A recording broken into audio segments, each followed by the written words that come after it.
The Colorado River, a stream that provides drinking water to 40 million people in 7 states, is drying up. California, Colorado, New Mexico, Utah, Wyoming, Nevada, and Arizona operate under a 100-year-old compact to distribute water from the river, but the agreement has been increasingly strained from droughts. At the end of January, California split from the other 6 when faced with a U.S. government deadline to negotiate their own reductions or possibly face mandatory cutbacks enforced by the federal government. What happened today was a step forward. 6 of the 7 basin states are playing catch-up to reduce water use from the Colorado River, which is absolutely critically needed. A century ago, the agreement assumed the river would provide 20 million acre-feet of water each year. The river's actual flow in the past 2 decades has averaged 12.5 million acre-feet, leaving state water managers with more rights on paper than water that exists in the river.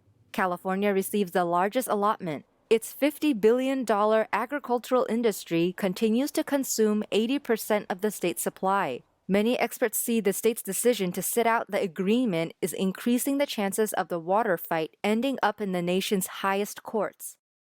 We have a situation where some of the water rights holders in California are saying we're not willing to give up more water, and we think we have legal rights, and we're willing to go to court if we have to. And that's not a solution here. And there's not enough time to litigate these issues.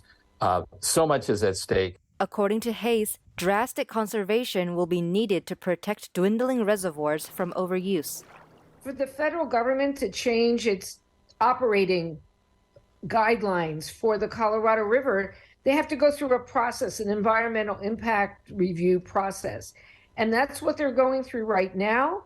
And they want to have that done by the summer so that they can implement some changes, later in 2023 or 2024.